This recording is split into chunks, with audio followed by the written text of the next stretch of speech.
Oyepa 100.7 so and asabe mu aso eguso a mu 80 abono nsia pa omiti aduanan num ewo fiduam hanmo ye transmitted live from Adum Prisons Runabout ho and Oyepa radio any Oyepa TV and a Bosheba Electricals ye butu a ye nei anwume ye de akuafo chefa ebremo sabe and anwume me a me di dwumade mu cham ye Hon Richmond Frimpong and yes ye want interview BNT. Yeah, yes, yeah, born papa na you heard the interview no. It is see akọ.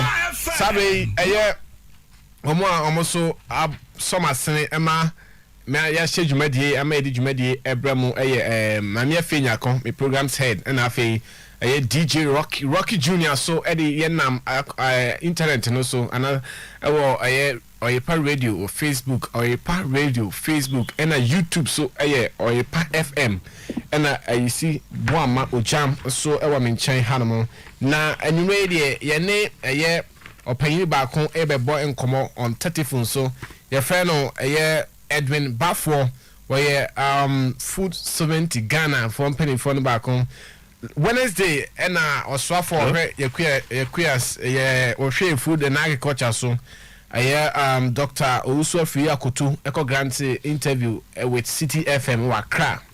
Na bra minister kasewe pe na ejumako enum akomhobom se ensema minister ekekan no wonum krank wanko kasafide ni so akwanko di sa ankomo no Peasant Farmers Association of Ghana, Chamber of Agribusiness, afi General Agriculture Workers Union, the Rice Millers Association of Ghana, and Food Sovereignty Ghana. So so ye pese ye hu dientia san panifui and I say industrial players ya mo agriculture sector no say ka minister na nsam na okokan na hu hia say obekọ akọkọ keka sansem no ora Edwin ye mo wajo eba akuafo chefa dwumadi so ewo Oyepa 100.7 FM Kumasi Adum. Hello Edwin what's happening? Hello, Mr. Edwin. Hello, Mr. Edwin. Hello. Yeah, but what's happening? Hello. All right, yeah, try say your name Mr. Edwin. Ebe getting back na ye na train komo. The reason here almost say minister in some of kind of money in dream and a food crisis. Food crisis na ekoso no obi be se enye Ghana kwa na ebeka se aduane bo eye dinana se aduane ho ekwa atwe. Hello Mr. Edwin. Good evening. Yeah, good evening. Ampoma. Mpacho nyamina dum na muso e. Obade adum ye da wasese wanya bre amaye se ye no eni nkomo anwumre o akuafo chefa dwumadi so. Ye be se ehu na ye te ase. Den na ekamo a eye 5 solid food industrial players and more agriculture space no mo say nsama minister ekokan no wonima kwankwanko kakra na disrespect to the entire nation didn't na mo kasa asemwe Yo mpacho me damase nemo inka ofre obia aba studio hono na enye sebi ye food sovereignty na Peasant Farmers Association ofre Ghana ni bia oba studio na wa bisane se eduane sem no ewo Ghana no inka minister no or take position say bibia kosu here what would that Ghanaian say even before we come into it into ye pese ye say on the ground no it is not all rosy there kosu no say ye kan kre now there is a difference between the fact say Russia and Ukraine have just started omonyama no into world prices because but even before that now Ghana no your food price no in fact your food security since 2016 now it was 76th place on the global food index and then you were 82 in the HSA after planting for food and jobs no our rating in terms of global food index no across and you were evidence like the government statistician no omo kita information bebre omo ya calculations and analysis bebre to finally come out with figures ebeboa policy making. It is a government statistician the P now can say inflation is 17.4% from the last year at this time. It is on the ground no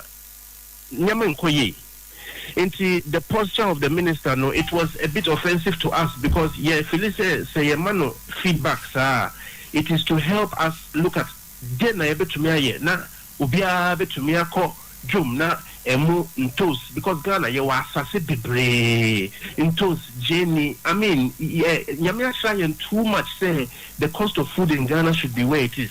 We feel that the minister should be a little bit more sensitive because Edwin, I understand perfectly well say who are Ghana and you know the terrain more industry more match it.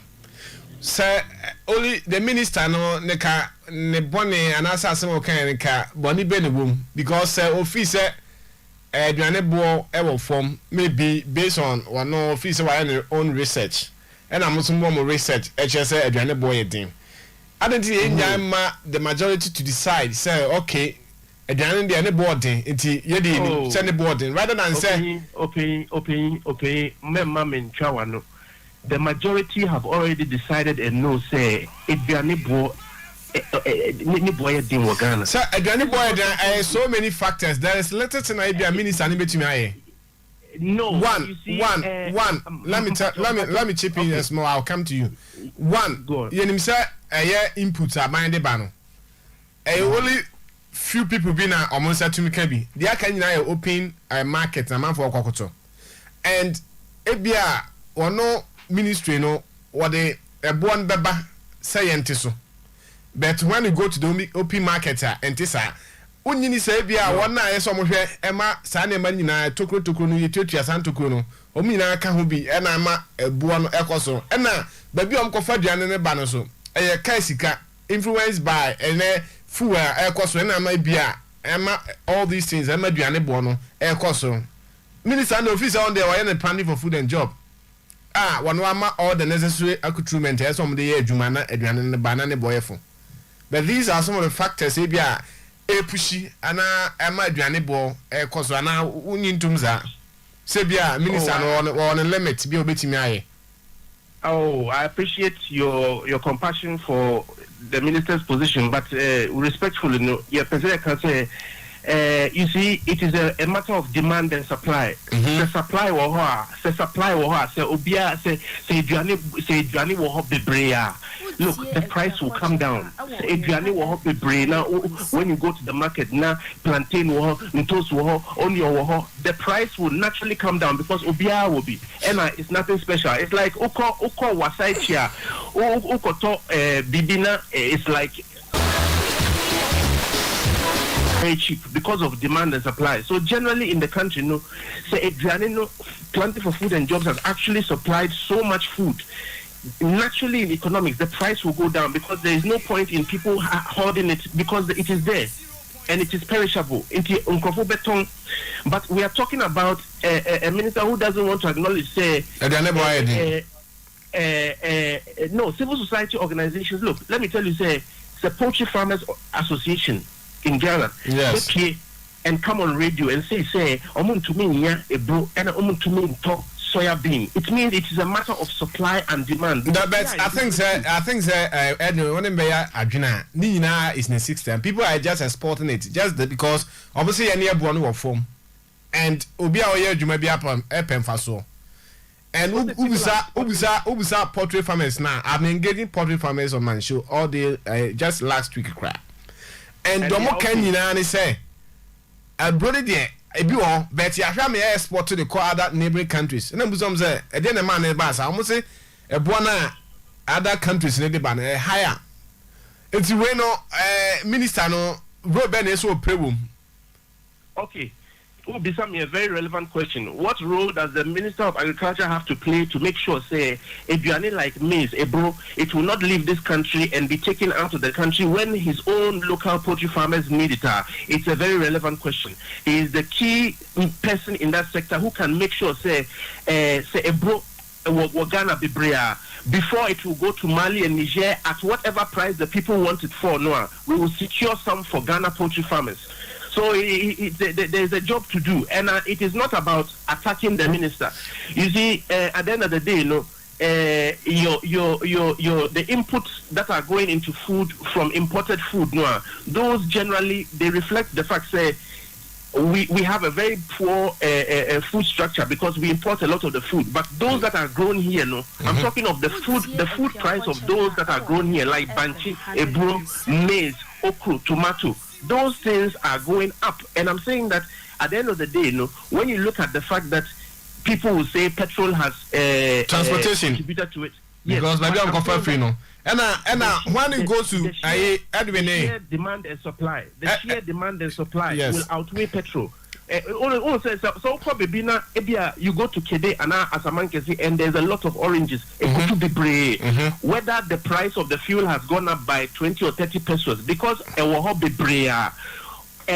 will sell it at a very valuable price.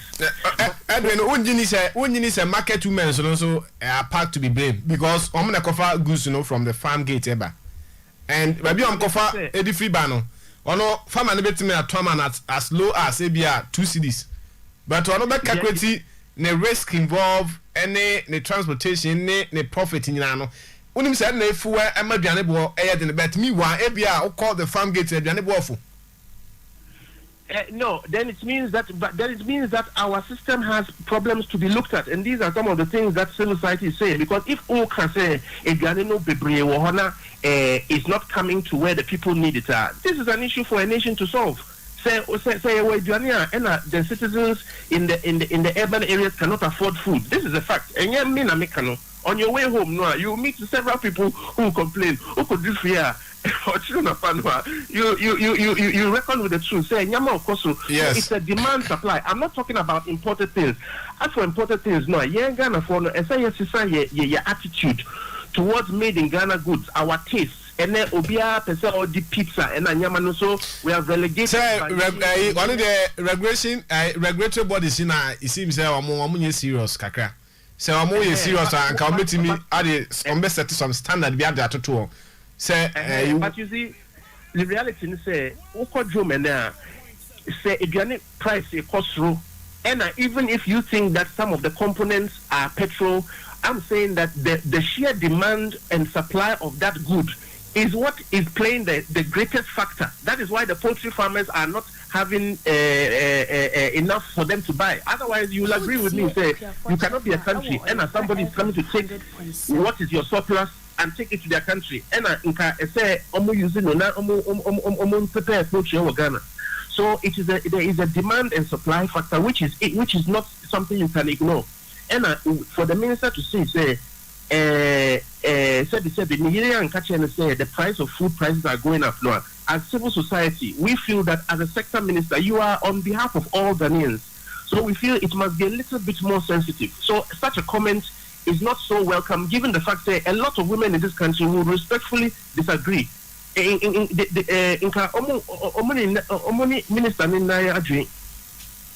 they know the fact of the matter on the ground. You see,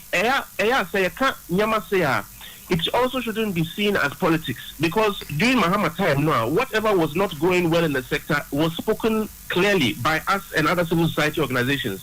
So for it to be said now, it is for Ghana. In fact, I think that your competition not too much NDC MPP competition, and we are competing against ourselves. And say you're looking, and otherwise there will be nothing wrong to concede and say, oh, it's true. In fact, people have been saying food prices have gone up. You are the sector minister. Then you come with the to make sure say this will not go out of hand. And see, Edwin, officer, quite apart from this, officer minister, no, apart from the comment or make ya ebia and ya mamono. Officer in the whole was fairly cry within the agricultural space, and No, I wouldn't say that, because then it's like I'm not appreciating people's work. Every effort is to be recognized. But we are saying, say, when, for instance, a policy like Planting for Food and Job comes out, and a Peasant Farmers Association will not be consulted as stakeholders, no, so that you come out with a policy now. A baker say all farms smaller than 5 acres will not be part of it. Said most of the farms in this country, over 80%, are smaller than 5 acres. Sure. They belong to my Uncle Kojo, so and so. It is a policy, a national flagship policy will come out like that. It means that it required further consultation. We shouldn't be shy to review things. We shouldn't be shy because it is for our own good. Look, Yema are going to be in whatever situation we create today. So some of these feedback, they should be taken constructively. But take his posture now. I say dismiss Global Food Index. Ghana are moving from 76 to 82, and found it's like it's not data that you want to believe. Government statistician I can say 17.4% inflation. No, it's not something you want to heed to. In his own reports from the Ministry of Agriculture, which the presenter cited that day, no, I can say ministry now can say there was 600,000 metric tons of ebro, and a minister can say it's 3 million. So at the end of the day, the conflicting figures. These are some of the discrepancies. So yes. At the end of, we are not fighting him in say we have to fight him. He's a Ghanaian. We may know some of it. We are all Ghanaians, but where we have to put in and speak the truth and OPS studio, you have to give me 100 cedis if you can't count 10 people by next week who will tell you things about the price of food. And I'm talking of not the crap from abroad.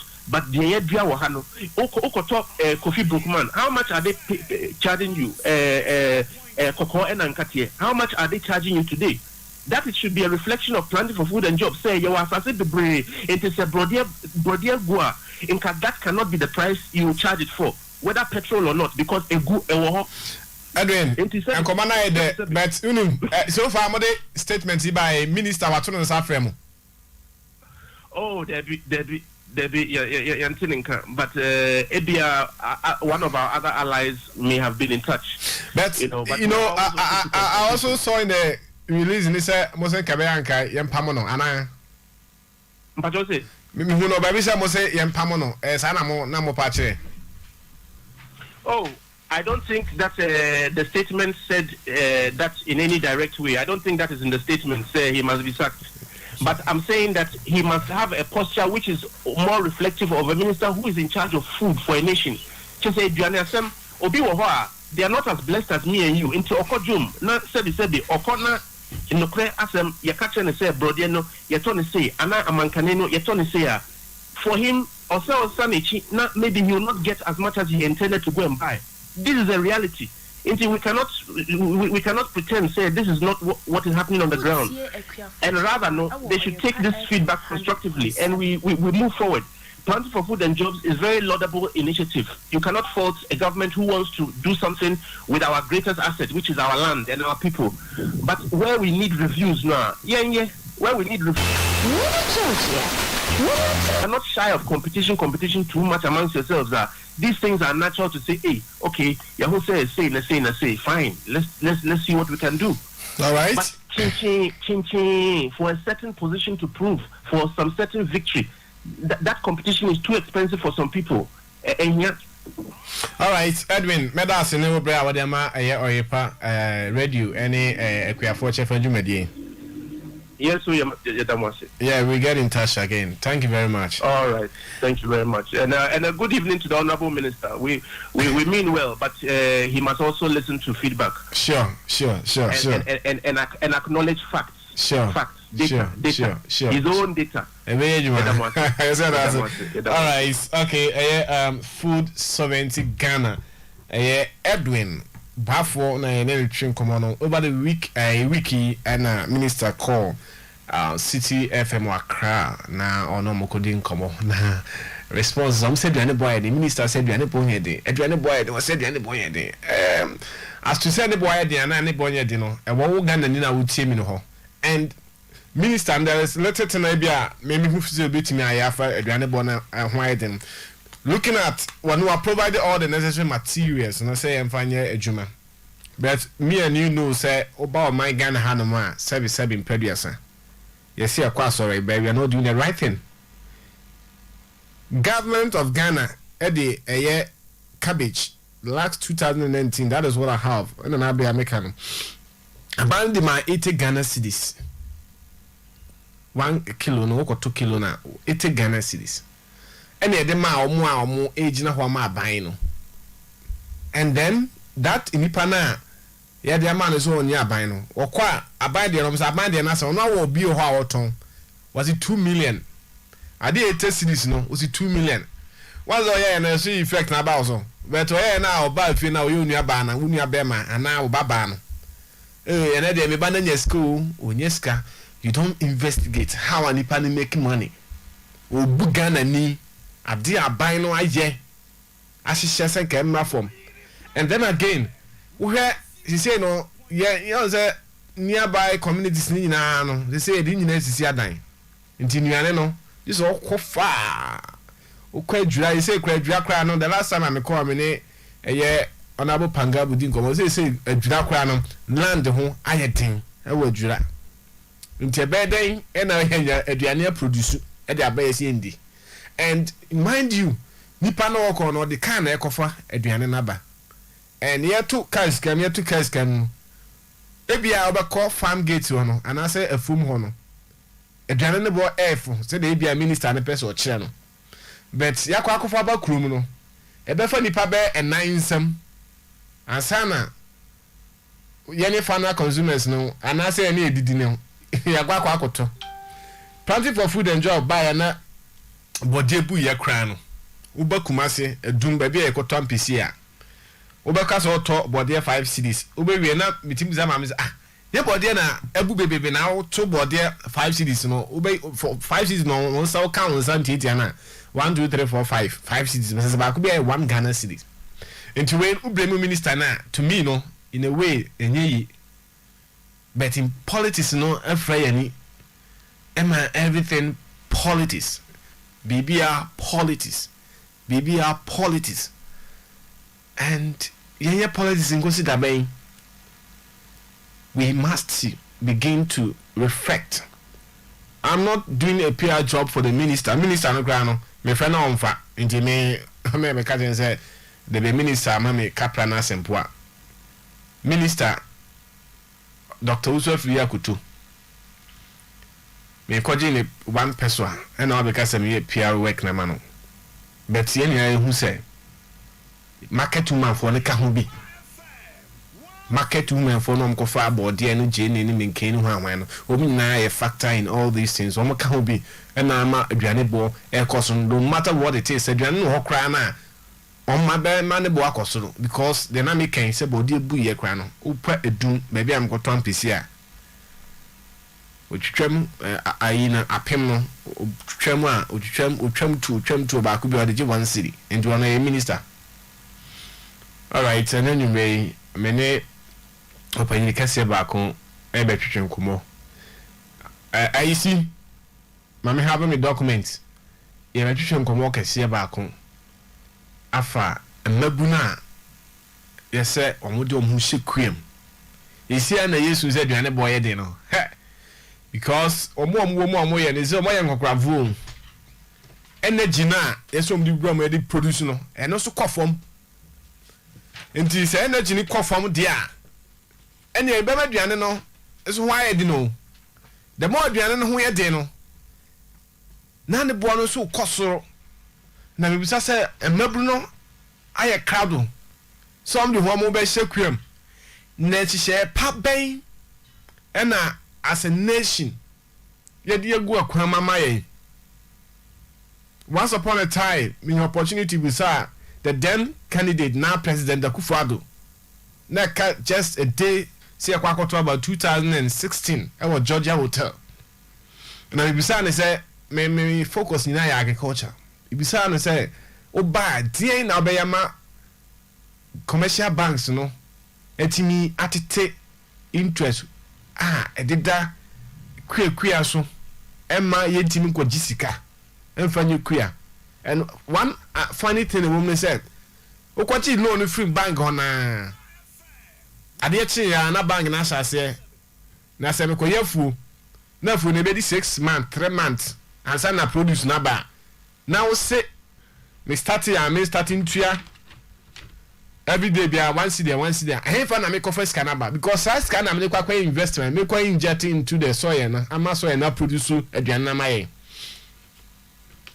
all these things ye hwe ne kana da bia so na abegya ne aka brofo saa na edinam brofo saa na brofo ye all right ye di juma e bebo Ghana nyina ti moma ye hwe ene maye mene we mitimi money di Ross, I was here for Evans chair. Right, me and Messiah Sofo, Pastor Evans chair Mensa. One a founder, ma Agri Wealth Ghana. Was a founder and general overseer Emma Good Hope Chapel. A war Santase Fanche Brown. And tea and nay was a big time cassava farmer. Okohe Bancha will dear. Ewo mampon important one ma ese wani ensese ya kachiro oya sofo so oya farm yene ne betwetwe nkomo na ya hwe misa osaya mi mate yakoye yakoye masters so almost masters roga yakoye agri business sofo majoy yeah menua na mpombo ko de nyame adum na wo so bo de adum bibia boko Pastor Evans Mensa no na pastor edeme ko say nyame adom se nyame aye adom a da chie yanya adwane adi enya nsuama na yetim kwa mudie asidan kwa yes adene mama duane boye di mo na me yakuafo ana ye fimu rich na ye de ne be some na mo produce ba say ana ahode ni wa ahode produce say ye adwuma no de ye gusu a ye na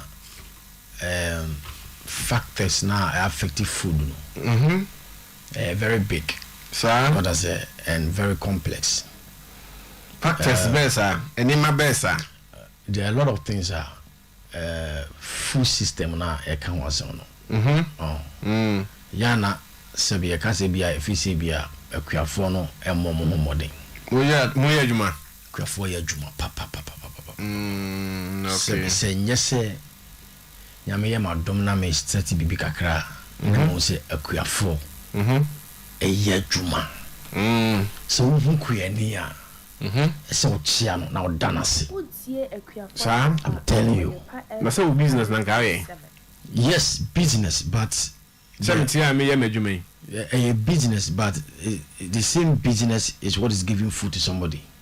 What I say business no me no me business no there's profitability at the end but at the same time too somebody is going to get food to eat.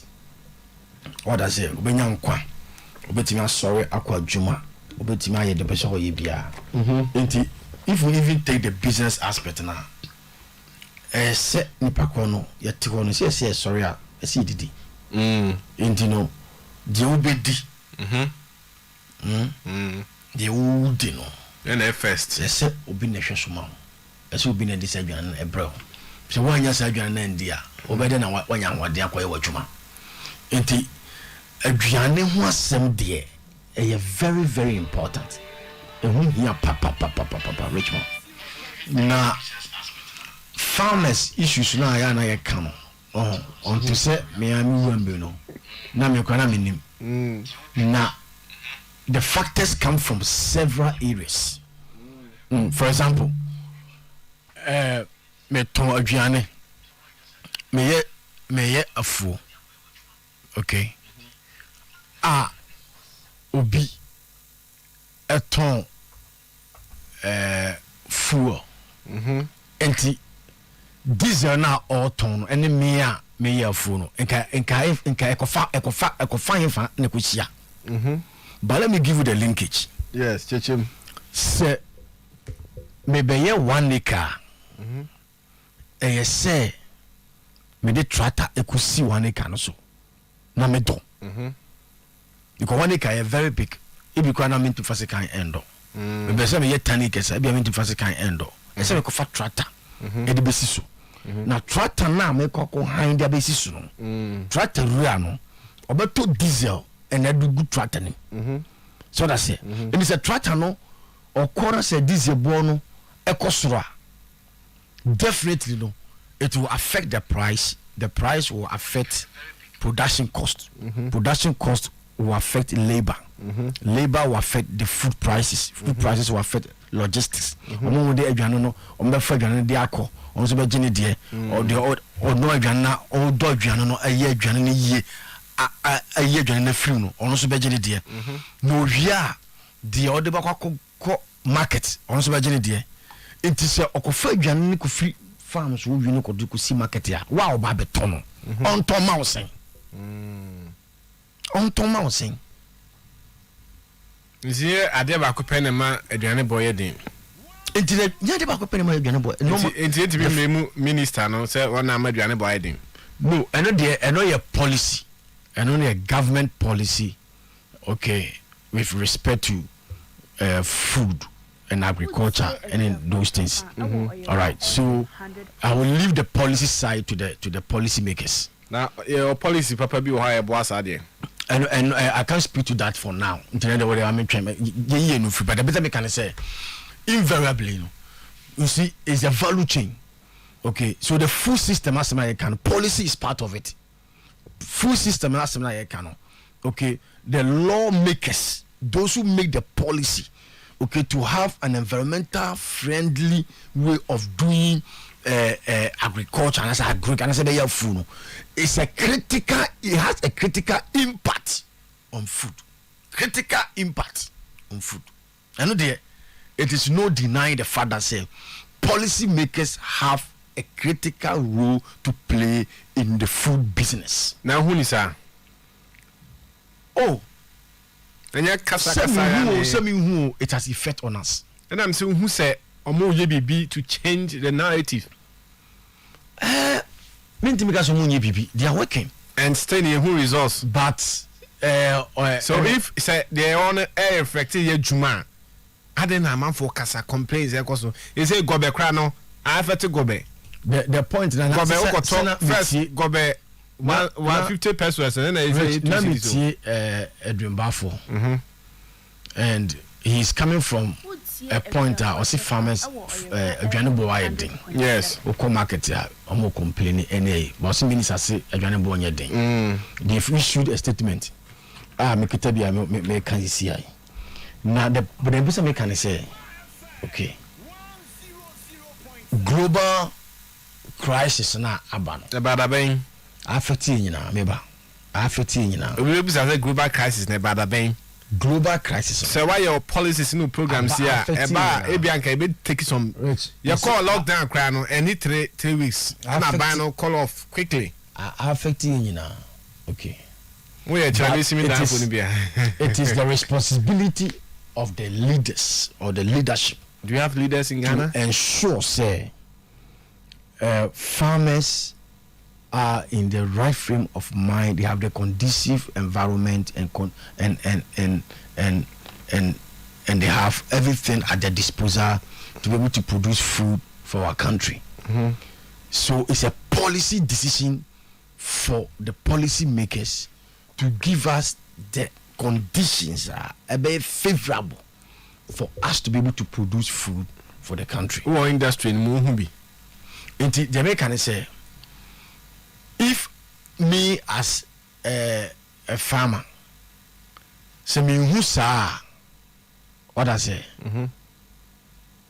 a idea it will affect my food delivery at the end of the season. Okay. Let me give you an example. Yeah, food, yeah. You say herbicide. You call ye. Oh, first not a saying. I feel you call almost say omatu. And I say I didn't know omatu. Or say petrol, you are too petrol. So you are asking yourself, Richard, you are asking yourself, say, me ma beto ade ewa ha ma beto me beto enche just last week ya na me bas beto herbicide o se yatum bibisa wa o se what do you call it yatu fuemu intino o so no o ko fire no o sika no akosoro intino o so no e so de bitu so na so timite woka so me a me ton banch no se me ton no 1 ton bia 350 Ghana cedi ese me so me di bitu so me ka se me so ya toto fuemu intino e be ko 400 and say 500 so there is a cyclical impact okay that affect everyone in the value chain. What I say? Sure. So what I'm saying is that we have to be careful, okay, as a country, and take our food industry and our food ecosystem very, very important. See, I'm sure na ma aduane di de omo ya aduane e ma omo edo okunkrasia na hu di omo si eyimfu rich yana just mercy craft asa ni dia so bi ani ho what I say nti e say e ma yani ebre na okọ odo masetremu so a ohwe masetremu a environment no kra nye friendly environment ya omo wom mo so no pa in fact just recently me saw uko US and uko US omo farming community no ense kumasi o omo farming community na say I don't think to ti omo kwan kra na car na fa so no asphalt e kwan e di ko afuom e wo America e asphalt say dey nya asphalt kra sapiti so sa aboye e na reshaping grass so sanye assemblies need to ho and me hu adwuma assemblies no they don't care about the well-being of the farmers who koye farmer who produce cassava that enclave Mampong district no one who say even the assembly no under the move akra no aba no aba dinkita ho amomo hwe the linkages through the fast ride kwa no one who be there e bia ba ho chenda. They don't really care about agriculture. And then they say the ministry agriculture na sa akose ministry na se. Enti dia na ebema ebeto man no. I think that Rich for all intent and purposes we have to take our agricultural industry very serious. That ben you go see that ben. You see me there because agriculture there, to be honest with you. You come munche you started 2014 yana you decided say you be the energy na be come I support the agric industry but one na omo key industrial players do baby cry information o pena wo dey be bibi na watumi dey aboa ama system na change no omo be some the be ma because of baby a wo sha odidinti and then you were all the embassies, any NGOs, any civil society groups, or more agric, but still now you any impact. The last time I got a issue statement, you catch a banner say, on ye one coordinated platform beer. You bet me a coordinated activities of all these embassies, NGOs, because of about the agenda and Government of Ghana agenda and say the specific NGO and say go and pursue it for me. I say ja ubia need yes and back to rural communities no because assemblies na failure no assembly pa assemblies no e dey be pa na ho no food ho amaye farming sector ho amaye what hu bibisa. Well, personally, I have not really have an encounter with anybody. Omuni feedback on one at sim abame hose. Yehu say oh yeah a fool ewa ha. Sebi ma fool no. Enye se ka ebia sebi o Mr. Meka. Kan wasam ne ko pe isu bia wa. Ebia 1 acre, 2 acre, 3 acre. Because if you are in the doors, into more ya, but media no, say a unique kakra because acres no eso. What I say? Yes. It should be able to have people that come and say, oh, dear, we know, eso. Into you crowd every day, every baho. Education be Exactly. be and You know, Samarino man, sorry, uncle, a Greek officer of a district office. extension agent I've never me call me almost say extension agent or woman me catchment area on. The whole of last season, you know, when Shanida. I'm so quaint. Oh, come Or call rounds. also, Or call rounds. almost so. How a day. In Shanida, men enemy team echo bisa say ebia agree director me information we say now or full be mame no di bakodo amame na me bakodo kasa but say extension officer no ai aba me ho say ebia uye kuani seni no then na we go through how ni sen then na betimi dia ya aboa send ya yemfa moa ene you know Mentibida. Last time we were Farmers Day. Man, Timpo said Farmers Day, no. District one crano. Kamba be taking data from me. And I somebody register manti. Me and I'm far from a friend, Madame Fubia or extension officer. I go different area district. And I all church no catch me say. I say me coffee share. Me extension officer. And I'm say me ko hwehwe me extension officer. Me extension officer no ono na juma ne sen. He is supposed to go and identify the farmers. The extension officer when they monitor them. That's a problem. So on my way. As my mechanic say we have a fundamental problem. Yeah. I say one day we have a fundamental problem in our food system. Ebini say the minister we need to agric officers on way. Look, we need to decentralize the system. Yeah, no more decentralized district assemblies national. But is it effective? Is it informed or there has a pedigree? Because the thing can be informed. Table or desk but is it effective? I say, is it on the ground working? I say agribusiness. Does it have an impact on the local farmer? Does it have an impact on the person? And also America. So I'm not talking about say I don't know ever form. No, I'm talking about say I don't know. Does it have a direct impact on the local farmer? No. Does it have a direct impact on the person? When was the last time they run training for us in the district? Farmers, no. When was the last time? Maybe how many budget? Am I the ones supposed to create budget for them? Now, who try be massa me no manyeska? Me try be massa me just saying. Who try tax to revenue? Amunya scafri as a farmer no. That's what I mean. When I go and buy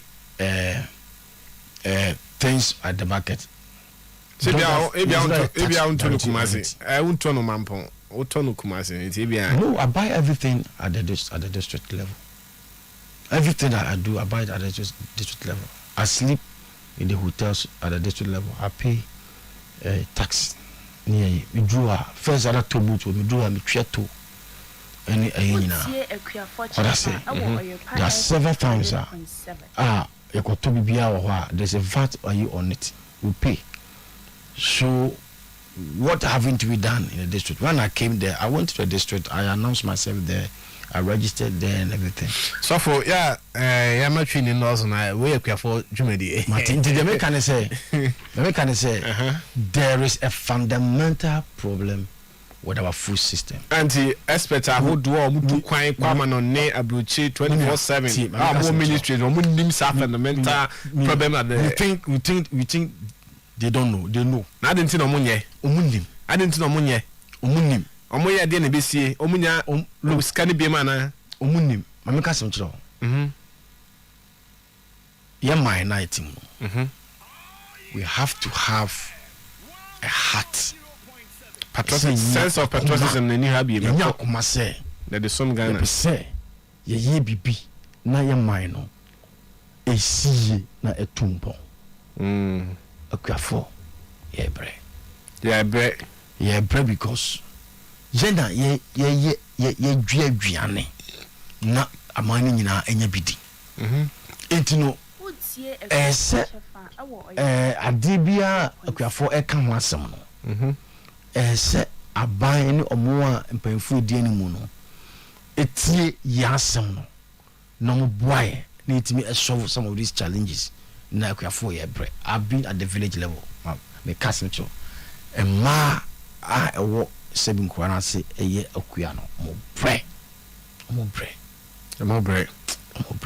America na ni jenim. No, and that's why no young person want to go into farming. They go into agriculture, agric, ajuma. Obi apikromatna. Dey interest me ko ye. Environment near friendly. Ye woman no man hu dia me papa me ma me ebre awoku ajuma mu ye. Na me sa ne ko shem.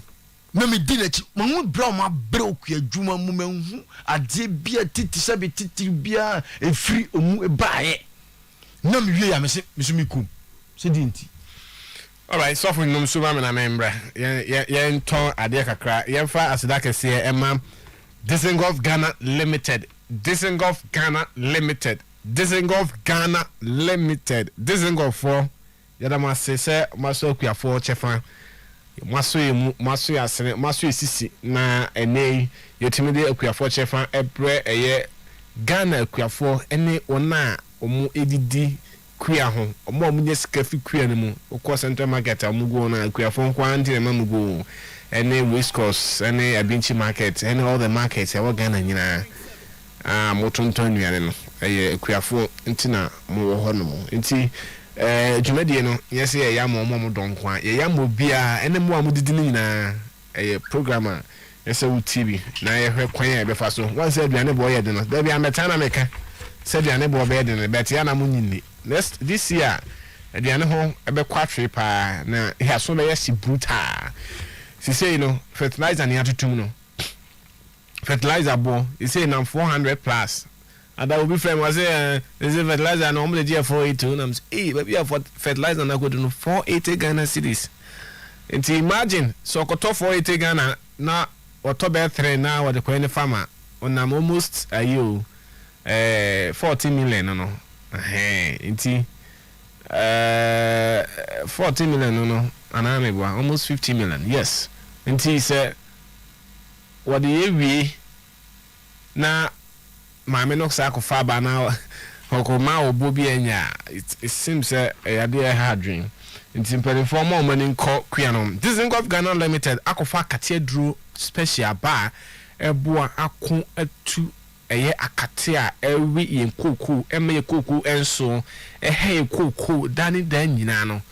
Ene ye hu se eye kuku board fugo etwatwa kuku so no bebre eduadua foforo ye mpese de omuduadua na ye beba no so akate ba be hanu bim enti uye kwani kuku kwani na wutiemi abomodin so be ma unsaka akate aduru a Disengolf Ghana Limited ade aba adwama so a eboa mo no se be ye na okuku no ebetimi ako etia akate edi no nya no na ma kuku no anya hodin atimi aso ama na also bre enye kwane dia ene bomodin ma unsanka akate aduru a Disengolf Ghana Limited ade aba adwaso so na meka eye fertilizer ho insami. He say fertilizer no kwatwe ebi muso hode for new prices am be say ebo no kɔ nanim no muso nya ebo kese pa but Disengolf Ghana de nya ade a omutu sa na mo ne bi omo ewo eye haifa bonus ha wono eye fertilizer abo ne bi fertilizer wono inorganic fertilizer ne bi haifa bonus okɔ Disengolf Ghana Limited and so na victory organic fertilizer victory. When say organic fertilizer, a liquid one beer, and also a bit me a bow, ama no buyer would do and would kuasia, etimi, ama nanny prom, papa, ama wa udru afum ha wodun se subu anu ama wani agye say yes me bre anye blego me bre anye kwa nti bomodin ma won start into minka a victory organic victory a organic liquid fertilizer no editimi aboa ama onno bae no aso doso pam so na omode Eva tomatoes ene ope tomatoes a eye kama na ba ne bo kama aboa bi entimi ensei no ntemo a na se impo woteto a ensei a bomodin se okọ Dizengoff Ghana obeka se ope Eva tomatoes ne bi onya Eva tomatoes na ebetimi aboa 24/7 a woso obetimi enya sika agubutum nti bomodin ma wosanka Eva tomato ena okọ eye Dizengoff Ghana Limited a eye atosode bi a ope bia no onsabe tumi akabi ena womo don man ho ese chinso operators no so betimi akọ ena afi so eye we make us jato machine wo di boss spray no spray papa wo di show achi a enye machines ni bi ha afi wo di boss spray 1 2 3 this wo koto kene na sa kwa koto we eye Israel's company Israel for company a mo akofa eye sa jato machine aba ena afi so irrigation mo eye afu akese no mo ye afu akese no ese nsu no eshada entum meteors for the results about say this year nsu no ento nti aduane bo so aduane be ma aduane ho ayedene nti wo ye commercial farming na ko Dizengoff Ghana Limited ho na ekope eye irrigation hunim de na megidi se ukọ Dizengoff Ghana wo ma betimi be set up a ebe boa ye was small simple irrigation machine a wo betimi abe set up amawa da bia no benya insu enko ba se insu nto no wo be ka se insu antonti wo kwotena se unya etimi up with Dizengoff Ghana no be irrigation mawa menua ba ma wo yesafu no bobonsam ama wa hu say yes obre no anye breku nti ubetumi akọ eye benchi okwa benchi market no for so baby a run about no utra one ze baby a eye VIP buses no so okọ nim kakra bia on your immediate right as a triangle be on no Hon Dizengoff Ghana Limited home office ewon obetumi afa opanyin na wohwe northern sector so eye Kwame Naftalin wo fe na so Kwame me pacho me pe unu ni bi 0244 79 55 26 0244 79 55 26 Dizengoff Ghana Limited 0244 79 55 26 and I say oko eye Sefa engine ewo KY3FA and I say Cocoa Balls so na sabekani Chinese woman so sabekani na bika chire also oko ehwanuma onsa ebetumi akan Dizengoff akatedu high bonus victory jato machine Eva tomatoes any irrigation hu ne manyina no onsa betumi akan bi ewo hono sabre de mene eye opanyini Pastor Evans chairman sa na AD enkomo enwumre na saso na Bosheba Electricals eye kania light hu ne manyina cables papa CCTV cameras ne cables or installation hu ne ma ope fire ebo nyom na esa ehu hu air conditioners na enima hodo be bree na oba eye Bosheba Electricals na pena secret recording ni na oba eye Bosheba Electricals anuma obetumi enya bi oba na kanea ohwehwe no se oba na unsanka na it means se enya emedru Ghana because ono na eye the main distributor Ghana kanea nyina wana ekofaba nti bomodin say obema unsa kani ewo yaso ya hanu na wanya Facebook message ba ko bi wase ya friend Charles Martin Coley o comment here no comment na o didi matem de na de opanyini at you know sabi we your young guy as a panyini wo di atem no it will help you meka asem and asem American meka asem me defending minister. The reality in Yeka. What's me judgment? Are you the spokesperson for the Greek minister now? Who can't win the end when you film? Yeah, 7 period, son. Wouldn't you be a Casentiano? Because of my politics, no money, my phone, I'm waiting into Penubia number 7 Cassetia. And you'll be a Cassetiano. So we'll send you a message. Now, be send a message now. Send the messenger. If we say, or communicate with the people, insult them what? And I make a new be any dinner time. And teachers, the patrol go back in the reverse will move to why? And yet, will be any dinner time. All right. KY3FA Jumedi na sabe wasugusu a utie no ye ba esabe twanko utie KY3FA awo Oyepa FM 100.7. Richmond Frimpong, Deputy News Editor of Ghanaian radio station KY3FA FM, reports. That was Richmond Frimpong there reporting from Ghana.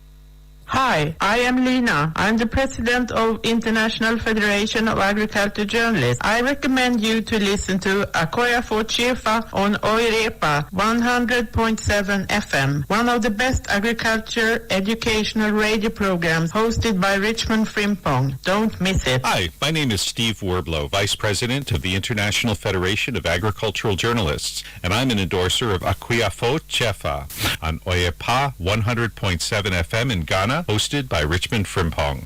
All right, yasa baby, enti we ebede na KY3FA and I say mebuno edom ho akom. This year youth summit eba so KNUST nyame adma on the 9th of April no. We say we pese youth no ebeye den kwam. One na what can say youth ni okay baby o ma me ne o mo papa ne mo se ne o mo environment ne ti a enya dia mo mo kransa mo makom. Yet o pese youth for edo mo she kwam. And ebede ya balance the two. Very good. Very good. That sad dinner me who ye nintino. And a mamma I think can say there must be a change. Okay, there must be a challenge. I said you're rising up, you're sorry and manumu ya to the occasion. And yes, sir, if you look at the demography. Okay, the demographics about farmers. Omo ye adwuma sia no. Akuafo omo ye akuafo sia na. They are aging. Oma age dada. Oma bonko kra. Bonko kra. Especially cocoa sector. The way you need 50 years. Yes, the way you to know. Cocoa no 50 years. It's imagine. Cocoa sector kra dey west. They are age in the next 10 to 20 years, no. So we may have to import food. I say food imported that. The beer, the is here, no company, because the age bracket for farmers now, no. Okay. Hey, Papa phone me go for. It is a young share. Na young, I'm sorry. Yan sorry sia honorable yan sorry sia to the occasion ama yan fa ye mobumu anwram amoma hu se kuyadwuma no eye dia ense ye ni yie na yetim edisiye na daachi ayenhura aye ade ajapade ade aduane ade yedie abranchirima ama ye country ni so I papa you rebel and untina me yes a campaign say the way ya a piano must change. If I saw changing the same good now I say research and development. That's a research maybe Professor research and Professor Robert Edune and the department. Research and development should be at the forefront of our agri ecosystem, because as you resort to research. Now when they say you're researching, the mechanism. That is what I'm coming. Research and development must be at the forefront of our agribusiness. The mechanism say if you deɛ yɛbɛ kwan yɛbɛ fa so a yɛbɛtuma ma yɛ akua adwuma no ayɛ dɛ na ayɛ fɛ na ayɛ krabɛhwɛ na ayɛ deɛ sɛ ɛsɛ fata a sɛ wosɔre na sɛ woka sɛ woyɛ kuani a ɛbuo kɛseɛ mpo animuonyam bi ɛwɔ hɔ deɛ mimi believe sɛ kua adwuma sɛbio ɛnyɛ fo nkokorafoɔ ne mmerɛwafoɔ kua adwuma ɛyɛ adwuma te sɛ obi sɔre a ɔsɛ mekɔ school wonyini a wokɔ school wopɛ sɛ kɔyɛ dɛ pɛsɛ mekɔyɛ doctor pɛsɛ mekɔyɛ lawyer pɛsɛ mekɔyɛ engineer pɛsɛ mekɔyɛ lecturer pɛsɛ mekɔyɛ sɔfo pɛsɛ mekɔyɛ teacher pɛsɛ mekɔyɛ nurse ɛyɛ sɛ yɛ ma no mu nkyiri ma no ɔmo kɔ school a na yɛbisa ne sɛ wopɛ sɛ woyɛ dɛn a ɛsɛ otumi ka sɛ mepɛ sɛ meyɛ kuani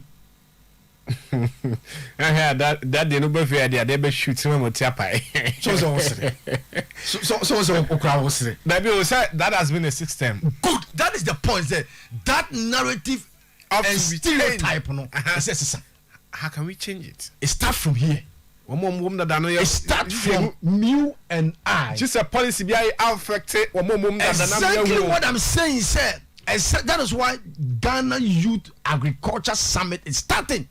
We must start now. Yeah, starting be and found this is going to make the difference. What difference? The difference in say, we are going to change the conversation. How? From say tokenistic approach. No. We are going to. The trend is that now technology. Technology more important and technology has come to stay. It's part and parcel of our life. Mfidie a de normal.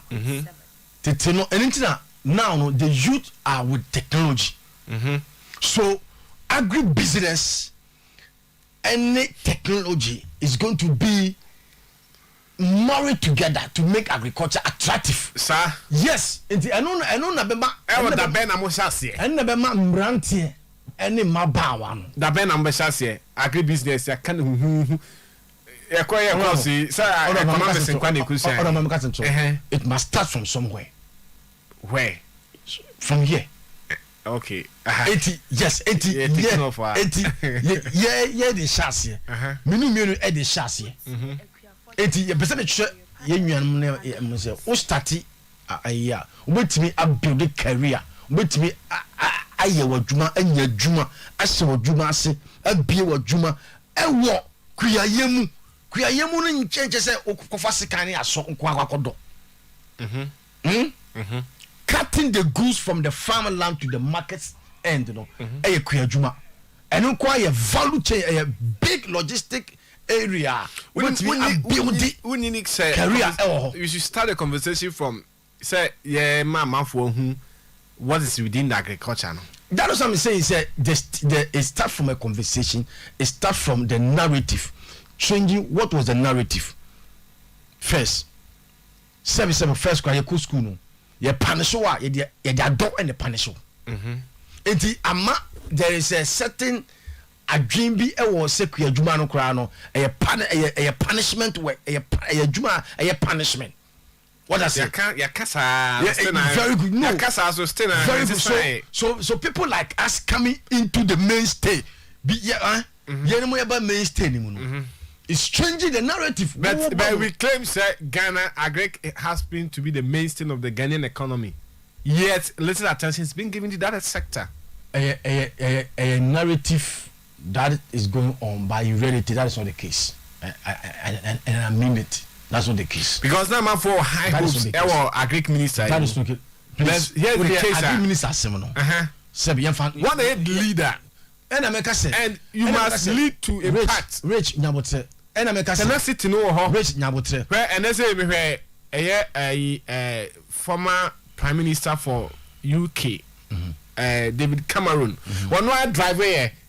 One more driving from UK, at the Indiana call Poland, command Ukraine for, will call out to acquire a more farm. And the way one more at a cargo camera or drive to we are leader. We need to set some kind of honorable. Mamika Simcho. Until I was a leader, no? Honorable Mamika Simcho. Pastor Mamika Simcho. Africa.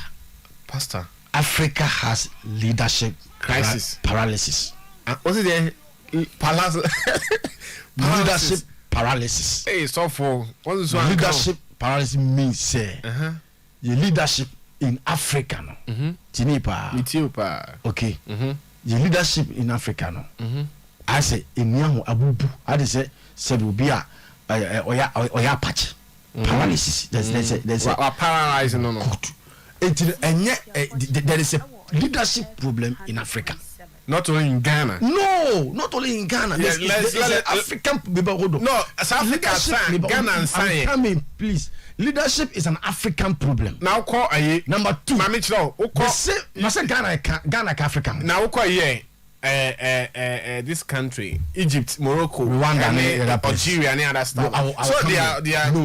No, I'll come there. What I'm trying to say is that, okay, our culture, West Africa for 18 years. Our culture, values, and certain belief systems, okay, have created that leadership. Yes, because you know what, the type of culture that we have, culture. Okay, so that leadership, I say, leader no have to be served rather than serve.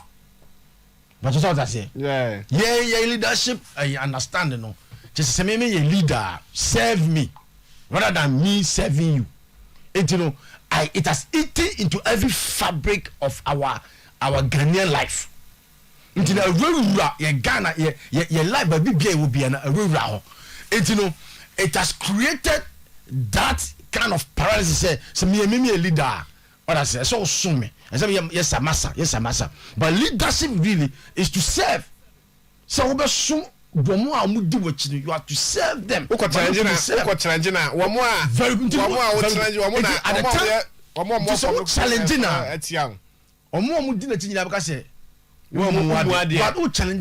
it's just fat to fat and fat against fat. That is the reality. What I say. Yeah. So the reality that we have on the ground is that we have a big challenge. And that challenge is leadership. Until the 9th of that leadership cuts across everywhere. Yes. Not only political leadership. But everywhere. But let me come back to what we were saying. Ghana be able to see we need to take the youth along. The age structure of Ghana right now is here. And yet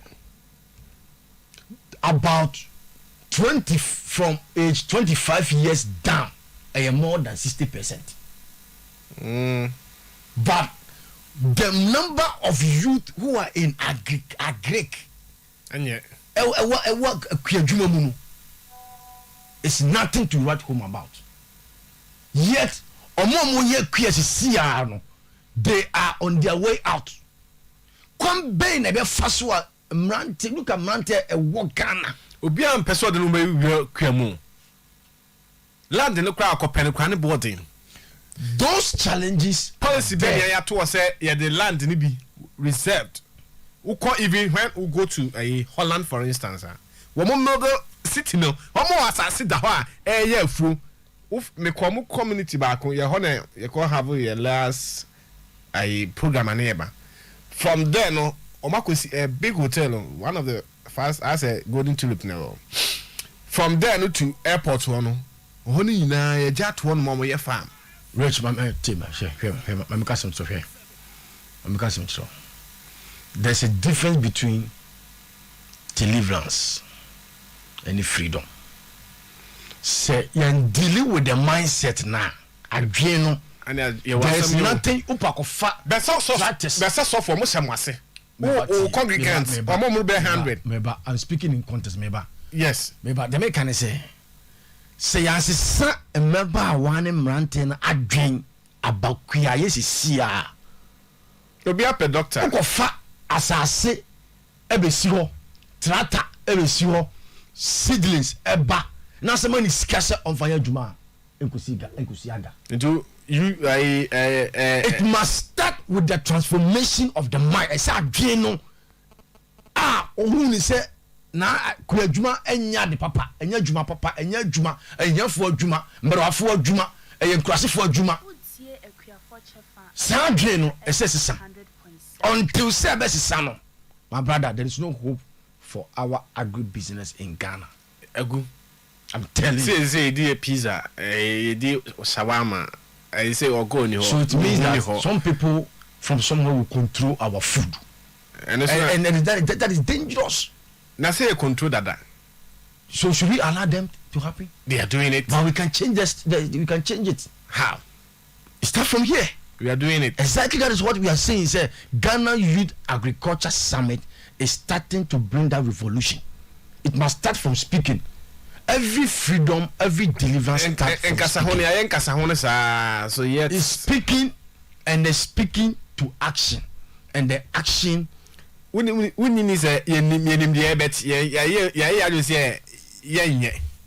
but there are people who are willing to roll their sleeves. So there's so-called America, for instance, farmers produce food for America. Also, America some trouble. But America for some watch. I order America some trouble. Me so for and yet obi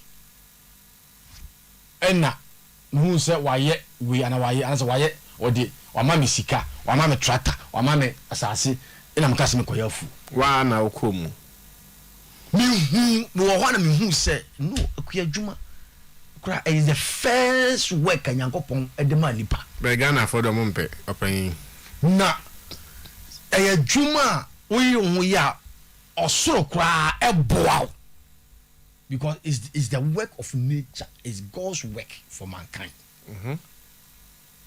Let me say okay na infaswa it builds passion at the passion in the can say at the nam yebi a buamu a maukrano a mu normal limitations in the obstacles woman krano san nam ye no etimi twifa so. That is the reason why make us rich. We have to let our youth maba one mabunu to see the value in kuyaye. So who say aden we mu say na woman de woman nia emu pain a woman you have come. I said you may be no pain him. You need to suffer again. Let me give you an example. Say who say obi asore e box na na ya bon po na ne moje nam nanim na o treni o sora no pa o tumrika awomu o fu mountain o sore okopa na obo nso o boxing ring ma ya bon na ni na o sore. He is self motivated because when you say ya bon kra obenyeska na hey. So there is value in the boxing irrespective of the beating. Yes. In the same way no say money pani who say kuyadwuma no say ne wom de wom ni so ye baba wa o ye brantie de wom ni you have to so udi now you say me ye dwuma den because de wom ni a look it start from conversation. It start from conversation. So for you didn't come na che. It start from conversation. So for in common na che. Omo bi say omo di komo no. Omo ni ne dey mabo one mountain a penny so person. Now before omo kan entiase. If you're going to bring our youth to speed in the area of agriculture and make them move in agric and agribusiness, it's not the work of politicians. That is the point that I'm making. That is the point. Relax it. Say minister.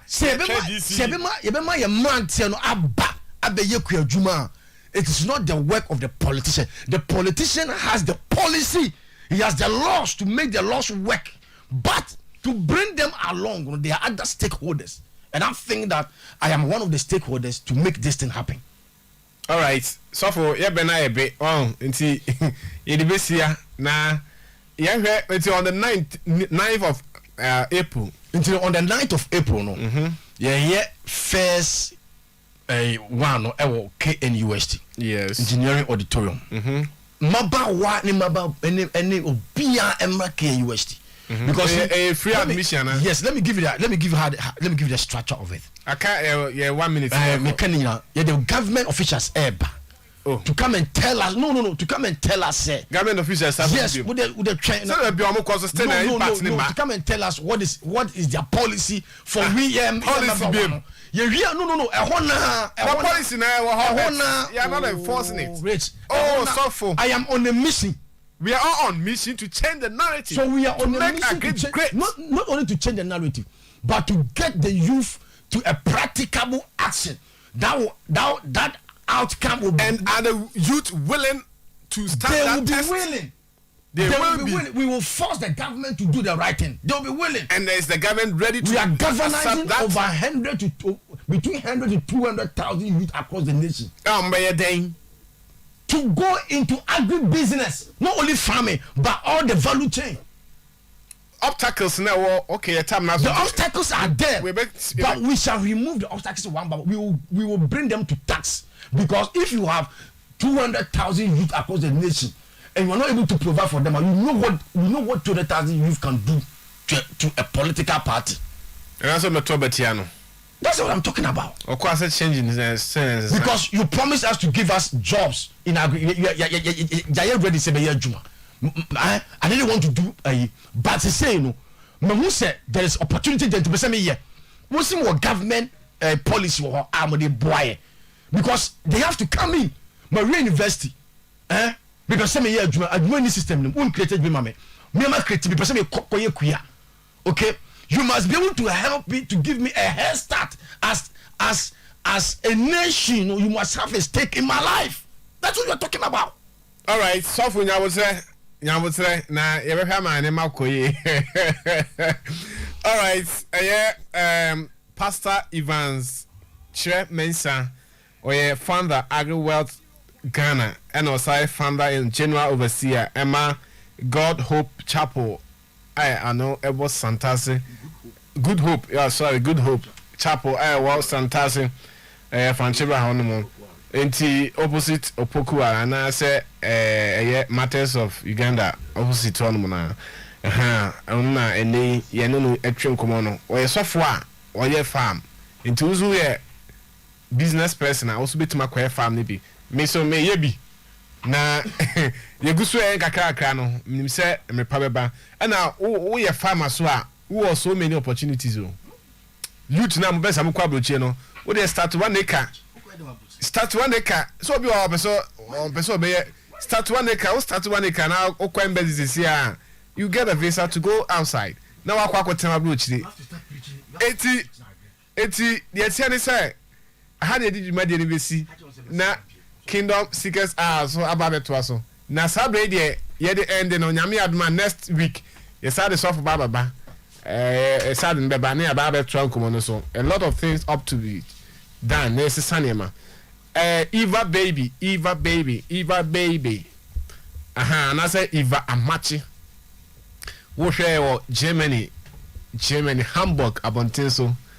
Say Eva was what shared and then from Hamburg was I from Chrome on me, I just saw on me, was not Chasafo. And I say, I could pay more